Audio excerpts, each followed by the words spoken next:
नमस्कार दोस्तों, स्वागत है आपका हमारे चैनल पर। आज हम बात करेंगे एक गंभीर मुद्दे पर, बढ़ता तापमान और इसके देश की अर्थव्यवस्था पर पड़ने वाले घातक प्रभावों के बारे में। वर्ष 2023 भारत के लिए अब तक का दूसरा सबसे गर्म वर्ष था। अब तक का सर्वाधिक गर्म साल 2016 रहा है। अगर वैश्विक स्तर पर बात करें तो पिछले 12 महीनों अप्रैल 2023 मार्च 2024 में वैश्विक औसत तापमान 1991 से 2020 के औसत से 0.70 डिग्री सेल्सियस अधिक रिकॉर्ड किया गया। वर्ष 2024 में वैश्विक सतह का तापमान 20वीं सदी के औसत तापमान से 1.35 डिग्री सेल्सियस अधिक है। एक शोध के अनुसार इस बात की 55% आशंका है कि 2024 इतिहास में सबसे गर्म वर्ष के रूप में रिकॉर्ड हो सकता है। वैश्विक तापमान, ग्लोबल वार्मिंग और जलवायु परिवर्तन का किसी भी देश की अर्थव्यवस्था पर मूलतः दो तरीकों से प्रभाव पड़ता है। पहला, अल्पकालिक प्रभाव, जिसमें चरम मौसमी घटनाओं जैसे बहुत ज्यादा गर्मी, अत्यधिक ठंड या बेकाबू बारिश के कारण होने वाले प्रत्यक्ष प्रभाव शामिल हैं। संयुक्त राष्ट्र के विश्व मौसम विज्ञान संगठन के अनुसार चरम मौसमी घटनाओं के कारण सिर्फ 2022 में ही भारत को लगभग 4.2 अरब डॉलर का नुकसान हुआ था। दूसरे प्रभाव धीमे मगर दीर्घकालिक हैं। उदाहरण के लिए, भारतीय उपमहाद्वीप के सबसे महत्वपूर्ण पहलुओं में से एक दक्षिण पश्चिम मानसून है। भारत की वार्षिक वर्षा का 75% हिस्सा इसी से मिलता है। ग्लोबल वार्मिंग और जलवायु परिवर्तन की वजह से इसमें अनिश्चितता बढ़ी है। इसमें अनिश्चितता का मतलब कृषि उत्पादन, ऊर्जा आपूर्ति और फलस्वरूप रोजगार पर दीर्घकालीन भयावह असर है। इसके मुख्यतः 3 असर हो सकते हैं। गहरा सकता है खाद्य आपूर्ति संकट, बढ़ेगी महंगाई, बढ़ते तापमान और बेमौसमी बारिश से फसलों को बहुत नुकसान पहुंचता है। इससे उपज कम हो जाती है और बाजार में मांग बढ़ती है, जिसका सीधा संबंध महंगाई से है। उसके अलावा ऐसे नुकसान से निपटने के लिए राहत और बुनियादी ढांचे पर जो खर्च होता है, उसका नतीजा तमाम लोगों के लिए करों में वृद्धि के रूप में निकलता है।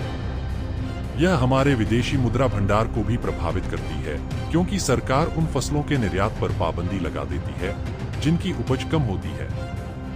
साल 2022 में बढ़ते तापमान की वजह से गेहूं का उत्पादन कम हुआ था और इस कारण भारत ने गेहूं के निर्यात पर प्रतिबंध लगा दिया था। जनवरी 2024 तक भारत में चीनी उत्पादन 5.28% कम आंका गया है, जिसका प्रमुख कारण महाराष्ट्र और कर्नाटक में गन्ने की उपज का कम होना माना गया है। भारत पिछले 6 वर्षों से चीनी का निर्यातक रहा है, लेकिन अब विश्लेषक कयास लगा रहे हैं कि शायद अगले साल तक भारत को चीनी आयात भी करनी पड़ सकती है। बढ़ती गर्मी और विभिन्न चरम मौसमी घटनाओं का सीधा असर श्रम प्रधान क्षेत्रों पर बहुत ज्यादा पड़ेगा। इससे खेती बाड़ी, निर्माण गतिविधियों, परिवहन और पर्यटन कारोबार खासे प्रभावित हो सकते हैं। दिहाड़ी मजदूरी करने वाले लोगों के स्वास्थ्य पर भी इसका गंभीर असर हो सकता है।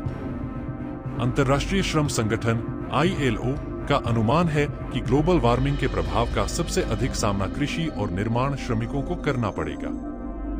भारत में बढ़ती गर्मी के परिणामस्वरूप 2030 तक काम के घंटों में 5.8% तक की गिरावट आने का अनुमान है, जो करीब 3.4 करोड़ पूर्णकालिक नौकरियों के नुकसान के बराबर होगा। इससे GDP में अनुमानित 2.50% तक की कमी हो सकती है। बढ़ता तापमान कच्चे माल यानी कृषि उपज और श्रम पर प्रभाव डालने के साथ औद्योगिक विकास को भी प्रभावित कर सकता है। इसमें महत्वपूर्ण औद्योगिक बुनियादी ढांचे को प्रत्यक्ष नुकसान, मानव संसाधन की उपलब्धता एवं उत्पादकता पर नकारात्मक प्रभाव और कच्चे माल के भंडारण से संबंधित परिचालन लागत में वृद्धि शामिल है। उद्योगों को पर्यावरणीय प्रभाव को कम करने के लिए प्रौद्योगिकी में अधिक निवेश करना पड़ सकता है, जिससे उत्पादन की लागत बढ़ जाएगी।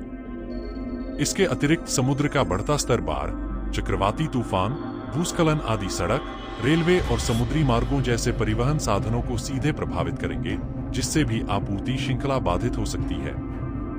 पिछले वर्ष 4 अक्टूबर को सिक्किम के चुंगथांग में 1200 मेगावाट की तीस्ता जल विद्युत परियोजना का 60 मीटर ऊंचा कंक्रीट बांध हिमानी झील के फटने से आई बाढ़ में ढह गया था। इस तरह की घटनाओं की आशंका और भी बढ़ेगी, जिसका असर समग्र विकास पर पड़ेगा। हमारे देश की राजनीतिक चेतना में जलवायु परिवर्तन और वैश्विक तापमान का मुद्दा कितने हाशिए पर है, इसे समझने के लिए दोनों प्रमुख राजनीतिक दलों के घोषणा पत्रों पर नजर डाली जा सकती है। सत्तारूढ़ भाजपा ने पर्यावरण को अपने घोषणा पत्र में पेज नंबर 71 पर जगह दी है। यह उसके घोषणा पत्र का समापन शब्द है।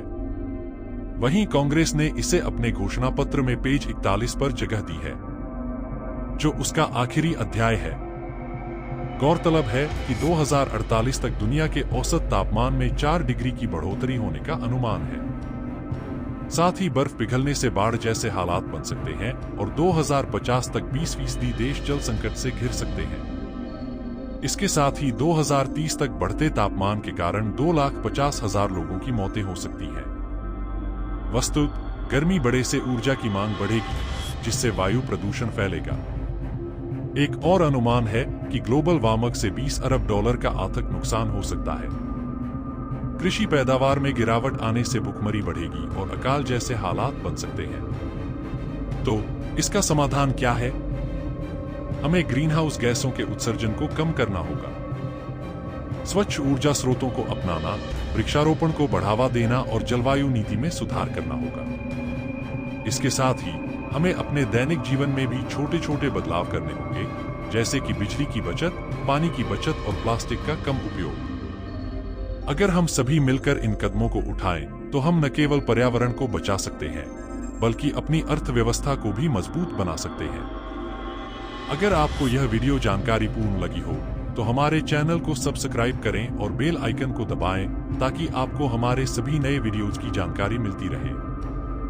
यह था हमारा आज का वीडियो, बढ़ते तापमान और अर्थव्यवस्था के विषय पर। उम्मीद है यह जानकारी आपके लिए उपयोगी रही होगी।